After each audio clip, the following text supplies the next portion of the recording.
दर्शकबिन अमेरिकी राष्ट्रपति बाइडेनले गरे चीन र रुसको आलोचना भने COP26 मा नआउनु चिनिया राष्ट्रपतिको ठुलो गल्ती। भारतीय जलसेनामा राखियो मिसाइल डिस्ट्रोयर, चीनसँगको तनावमा भारतको आत्मबल उच्च। चिनिया पनडुब्बीसँग डराएर भारत र अस्ट्रेलियाले किने अमेरिकी विमान। चीनसँग सीमा जोडिएको क्षेत्रमा भारतले गर्यो क्रुज मिसाइल तैनात। चीनसँग तनाव चर्किरहँदा सैन्य तयारी बढाउँदै भारततर्फ विद्युत निर्यात, चिनिया लगानीको बिजुली भारतले नकिन्ने। बिजुली बेच्ने नेपालको सपना भारतले गरिदियो पुरा, आजै रातिबाट 39 मेगावाट विद्युत निर्यात हुँदै। दर्शकबिन अब सुन्नुहोस् पुरा समाचार। दर्शकबिन नमस्कार, स्वागत छ यहाँहरूलाई आजका महत्त्वपूर्ण खबरहरू लिएर उपस्थित भइसकेका छौँ। दर्शकबिन हरेक समाचार निकै नै महत्त्वपूर्ण भएकाले भिडियोलाई अन्तिमसम्म हेरेर सुनेर साथ दिनुहोला र तपाईँ कुन देशबाट हेर्दै हुनुहुन्छ तलको कमेन्ट बक्समा गएर आफ्नो प्रतिक्रिया दिन भने नभुल्नुहोला। दर्शकबिन समाचार सुरु गरौँ आजको पहिलो प्रसङ्गबाट। संयुक्त राष्ट्र सङ्घीय जलवायु सम्मेलन COP26 मा सहभागी हुन नआएकोमा अमेरिकी राष्ट्रपति जो बाइडेनले चीन र रुसका नेताको आलोचना गरेका छन्। जलवायु परिवर्तनको नकारात्मक प्रभाव न्यूनीकरणका लागि सन् 2015 मा भएको पेरिस सम्झौता पछिको महत्त्वपूर्ण मानिएको COP26 अहिले स्कटल्यान्डको ग्लास्गोमा जारी रहेको छ। सो सम्मेलनमा नेपाल सहित विश्वका 120 भन्दा बढी देशका सरकार तथा राष्ट्र प्रमुखहरू सहभागी भएका छन्। तर हरित गृह ग्यास उत्सर्जनमा ठूलो भूमिका रहेका मध्ये चीन र रुसका नेताहरू पनि सहभागी भएका छैनन्।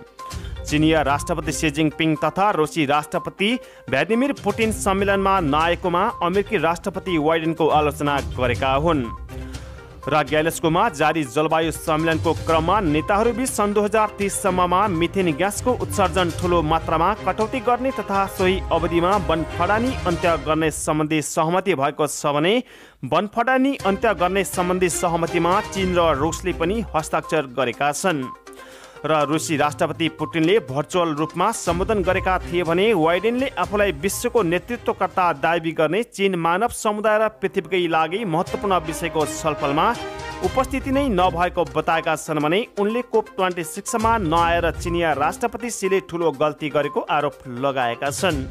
दर्शकबिन यसैगरी अर्को समाचारतर्फ लागौँ। भारतीय जलसेनाले पहिलोपटक PB-15 stealth guided missile destroyer राखेको छ र यस युद्धपोतमा भारतको शक्तिशाली ब्रह्मोस र बाराक मिसाइलहरू राखिएको छ भने यसले शत्रुको जहाज देख्ने बित्तिकै आफ्नो डेकबाट एन्टी एयरक्राफ्ट मिसाइल प्रक्षेपण गर्न सक्दछ र यस डिस्ट्रोयरलाई IANS विशाखापट्टनम नाम दिएको छ भने यसले मजगाउँ डक सिप बिल्डर्सले बनाएको हो भने यसले भारतीय जलसेनाको शक्ति बढाउने मात्र नभई भारतलाई आत्मनिर्भर पनि बनाउने विश्लेषण गरिएको छ र यस युद्धपोतको तौल 74 टन छ भने यसको लम्बाइ 535 फिट रहेको छ र यसलाई ट्रिन Zorya M36E gas turbine plant र वर्जिन केभियम डिजल इन्जिन जस्ता शक्तिशाली इन्जिनले चलाउँछ। समुद्रमा यो द्रुत गतिमा जान सक्छ भने चीनले भारतको जलसैन्य शक्ति नबढोस् भनी स्थल सीमामा दबाब दिइरहेको बेलामा भारतले यो युद्धपोत निर्माण गरेर चीनसँग युद्ध गर्नुपर्ने स्थिति आएमा आत्मबल उच्च बनाएको हो। दर्शकबिन यसैगरी अर्को समाचारतर्फ लागौँ। दक्षिण चीन सागरमा चीनले सैन्य आधुनिकीकरण तीव्र बनाउँदै घातक पनडुब्बी प्रयोग गर्न थालेको छ। चीनसँग अहिले संसारकै सबैभन्दा ठूलो जलसेना रहेको छ भने यसबाट आत्तिएका भारत र अस्ट्रेलियाले चिनिया पनडुब्बीलाई ध्वस्त पार्ने अमेरिकी पोसाइडन विमान किनेका छन्। न्युजबीको रिपोर्ट्स अनुसार भारत र अस्ट्रेलिया दुवैले व्यापक संख्यामा P-8 विमान किन्न थालेका छन् भने जर्मनी, नर्वे र बेलायतले पनि यस्तै विमान किनिरहेका छन् र एक अमेरिकी अधिकारीले भने चीनले दक्षिण चीन सागर बाहिर पनि समुद्रभित्र युद्ध लड्ने क्षमता बढाएको छ भने त्यसले गर्दा चीनसँग क्षेत्रीय विवाद भएका मुलुक खतरामा परेका छन्। प्रशान्त महासागर नै चीनका कारण जोखिममा परेको छ भने त्यसैले अमेरिकाका सहयोगी मुलुकहरूले राष्ट्रिय सुरक्षाका लागि चिनिया पनडुब्बीको निगरानी गर्नुपर्ने भनिएको छ। P-8 पोसाइडन विमानमा यस्तो क्षमता छ। अत्याधुनिक एन्टी सबमरी युद्ध क्षमताका कारण P-8 चिनिया पनडुब्बी विरुद्धको बेजोड हतियार हो। यस विमानलाई बोइङ कम्पनीले बनाएको हो। दर्शकबिन यसैगरी अर्को समाचारतर्फ लागौं। भारत र चीनका सैनिकहरू बीच पोहोर साल भिडन्त भएपछि भारतले सीमा क्षेत्रमा सैन्य गतिविधि बढाएको छ र अरुणाञ्चल प्रदेशमा यी दुई देश बीचको तनाव चर्किने लक्षण देखिएको छ भने तिब्बतसँग जोडेको अरुणाञ्चल प्रदेशलाई चीनले दक्षिण तिब्बत भन्ने गरेको छ भने सन् 1962 मा भारत र चीन बीच युद्ध हुँदा चीनले केही समयका लागि अरुणाञ्चलमा कब्जा गरेको थियो र अहिले दुवै देशका सैनिकले अर्काको नियन्त्रणमा रहेको क्षेत्रमा गस्ती गर्ने गरेका छन् भने चीनले सीमा नजिक स्थायी संरचना बनाएको आरोप भारतले लगाएको छ भने चीनिया क्षेत्रमा पूर्वाधार विकास गरिएको हामीले देखेका छौँ।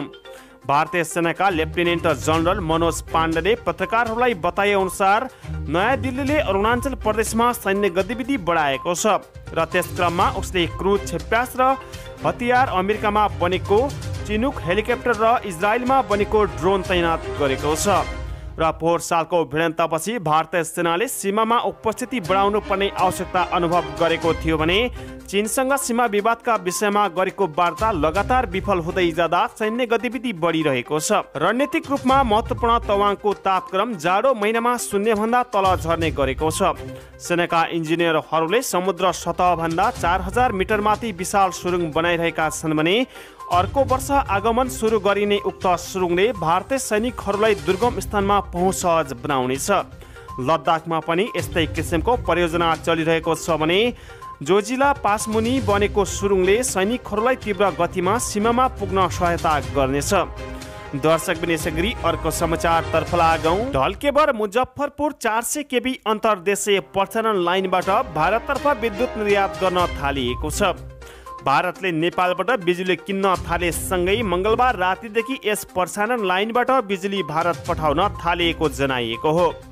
भारतले सोमबार मात्र नेपाललाई भारतीय बजारमा बिजुली बेच्न अनुमति दिएको थियो भने अहिले भारतले आफ्नो अनुदानमा सञ्चालित आयोजनाका बिजुली मात्र किनेको छ। भारतले गत वर्ष छिमेकी मुलुकबाट बिजुली आयात गर्ने विषयमा बनाएको कार्यविधि अनुसार उसले नेपालमा चिनिया लगानीका आयोजनाको बिजुली नकिन्ने देखिएको छ। तर नेपालीले लगानी गरेका आयोजनाबाट भने बिजुली बेच्न कार्यविधिमा कुनै शर्त नराखिएकाले नेपाली लगानीको बिजुली बेच्नका लागि प्राधिकरणले प्रक्रिया थालेको जनाइएको छ। दर्शकबिन यसैगरी अर्को समाचारतर्फ लागौं। भारतको विद्युत मन्त्रालयले अनुमति दिएसँगै नेपालले भारतीय ऊर्जा बजारमा प्रतिस्पर्धी दरमा विद्युत बिक्री गर्ने तयारी थालेको छ।